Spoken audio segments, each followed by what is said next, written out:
Alright guys, welcome back to VALORANT News. Massive updates today coming out of the Sentinels camp and elsewhere in terms of roster futures. Sacy responding to concerns that he might be retiring at the end of the season, says that's absolutely not the case, and G2 starting out in a horrible manner in the North American Challengers this time around. Very much intrigued to hear your thoughts in the comments below. Hit the like button if you enjoy. Subscribe if you're new as always. Firstly from Psycho here, bit of Korean. I heard the weather in Seoul is nice. So I don't know if Psycho's got an offer from a new team or what's going on there exactly, but we know that when people to part ways from Sentinels, it isn't always, well, from a, social media perspective, it's always quite interesting how this goes. And we'll see this in a second with the whole Dephh situation, which is still quite remarkable to me. First of all, though, I've got to mention the championship last night that went down, the Southeast Asian Games. So the grand finals was Indonesia versus Singapore, and there was a lot of drama here. So Singapore won game 1, Ascent 13-8, I believe, and then it went to split. Now, this camera position here on split, okay, I've actually made it smaller somehow, was being utilized by the Singaporean team.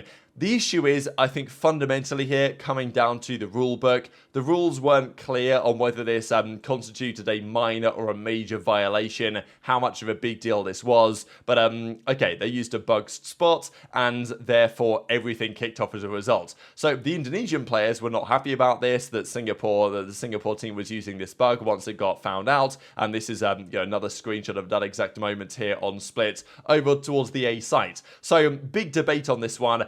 Fundamentally, the rulebook probably wasn't clear enough on what this constituted and therefore what the situation is, and therefore there was a massive grey area here. Once Indonesia found out about this, they wanted this round to be given to them. They wanted, I believe, the game to start again at 5-5, so they could, try and make it happen, because Singapore, I think, went up pretty big in this one. They had a 6 or 5 round lead or something towards the end of the game, that Indonesia, eventually, when they found out, they wanted it reversed, and, it was all kicking off. Obviously, the Singapore team was like, it's not a big deal, we were beating you guys easy, and Indonesia's like, well, you guys cheated, so we deserve, some repercussions. And there was all this debate, right, as to which, team was in the right tier, which team was in the wrong, because Indonesia effectively refused to play on at that point, and said that, we're not playing on until you agree to what we believe. So, these are some of the quotes actually translated into English. Final decision from the Indonesian team is not to play, because the organizer felt that bug abuse was only a minor one, only a small abuse, thus will not punish the Singapore team. So our team decided not to play to protect our nation's pride, and also the situation is not chill. Thanks to all of you. So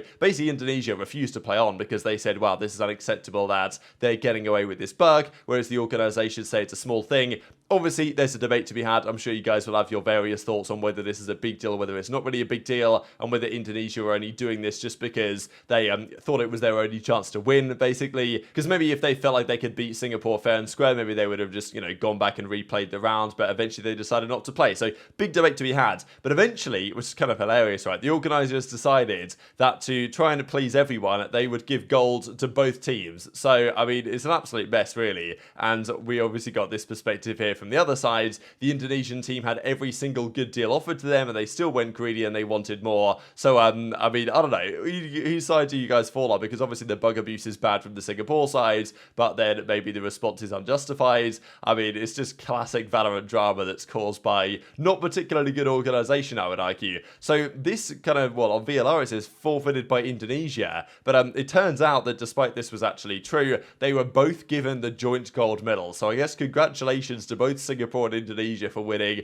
the 32nd Southeast Asian Games. I mean, a really messy situation, right? Philippines and Vietnam tied for the bronze medal, I guess, as well, even though Philippines won the consolation final, so I don't know what's going on there. Maybe Philippines were clear third, and these were the other teams that were involved in the groups over the last few weeks. So another piece of very entertaining Valorant drama, as is always the case. Let's dive then into Nguyen and this whole Sentinels situation. Confirmation from yesterday that poor cNed did win the Bagador. I always find it hilarious here how, like, the KDA of the week is put on this little card here. So yeah, congratulations to Dephh, and Psycho won it before and was then fired from the team. Dephh was fired before he even won the Bagador this time round. So remarkable stuff. We also, though, saw this tweet yesterday from Nguyen that said Sacy is going to retire retire basically at the end of the year, and Pancada might well go back to MIBR. So this was, we discussed it kind of briefly yesterday because obviously there wasn't, it's not like Sacy said this himself, but Noyan, it's got to be said, he's been a pretty reliable leaker. If Noyan says something, if George Geddes says something,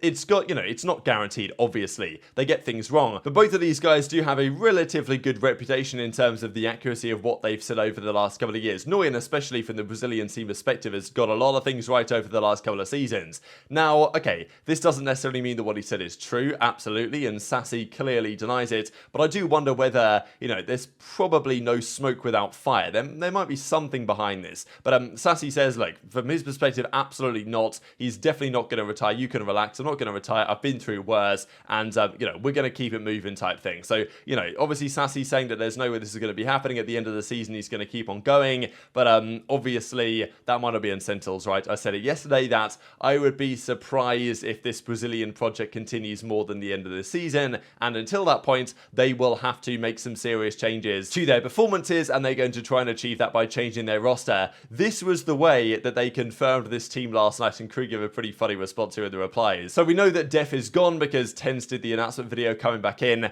and like the way they announced this, like Sentinel's social media is so crazy, is it not? I mean, Dephh has been, to our understanding from George Geddes, parted ways with the organization. Is that fired? Is that kicked? Is that Dephh decided, no, I've had enough of this, I'm going to leave? Like, we don't know. There's never anything publicly from Sentinels. They don't do a tweet that says, thanks Dephh for your time, it didn't work out, wish you the best of luck in your next adventures. They just say TenZ marved Sacy Pancada Zekid and just announce the roster like this. And no word on Dephh, right? I mean, poor guy, I suppose. But it's just a crazy team. Now, Dephh, people roasted him, and I think understandably, I think it's also kind of funny. Maybe I'll just have a quick scroll back in Sentinels tweets here, because I don't think it's that long ago that I'll be able to find a tweet from Sentinels that says something like, Drop Dephh says you're, the stupidest guy in the Twitch chat. Yeah, here it is. Drop Dephh says the dumbest person you know. And, 2 weeks later, that is precisely what they've got and done. So I just think Sentinels are just an absolute, I mean, they're kind of a clown organization, let's be honest here, right? Like, some of the stuff they do is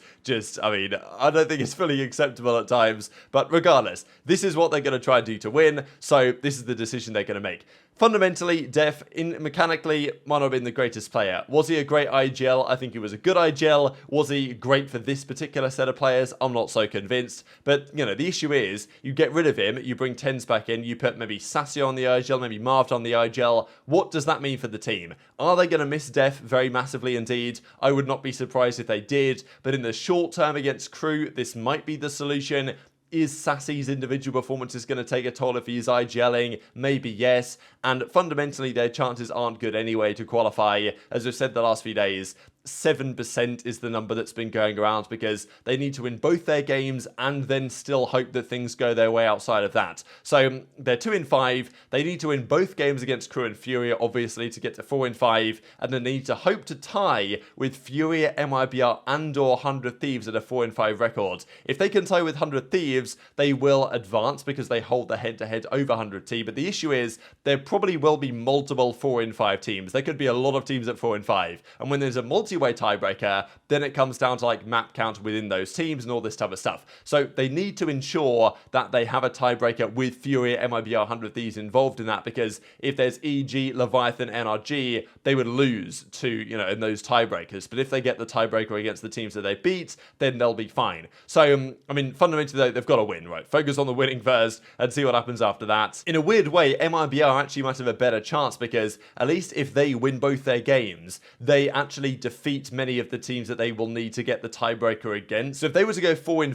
for MIBR and beat EG and 100 Thieves, because they'd be beating the teams they're most likely to be in a tiebreaker against. So, probably I would say Sentinels have a marginally better chance anyway, just because they're the better team. But who knows if they're the better team at this point? We really have no idea. Before we close out then, update on the challenger side, because again, yesterday, 2 big results. G2 versus FaZe was a big game as well yesterday. And okay, G2, I mean, look, they won a game. They anti-stratted FaZe pretty hard. I mean, some of these skills are pretty ridiculous, but Poise gets the job done here as well. But I mean, man, G2 are shocking lately, it's got to be said. ShahZaM put himself on the Jet, which is, an interesting decision, let's just say. Didn't really work out too well for them. And a 2-1 victory. Haven, like, G2 played well. They knew what FaZe were going to do. 13-9. The other maps, though, absolute demolishment. 13-5, 13-3. Wasn't even close. FaZe have definitely taken some steps. Got to give credit to their team and the changes they've made to improve as they have done. But G2, from looking pretty good in Split 1 to making the finals during the mid-season invitational, they'll still make playoffs. But and also FaZe have now officially confirmed playoffs with that victory last night.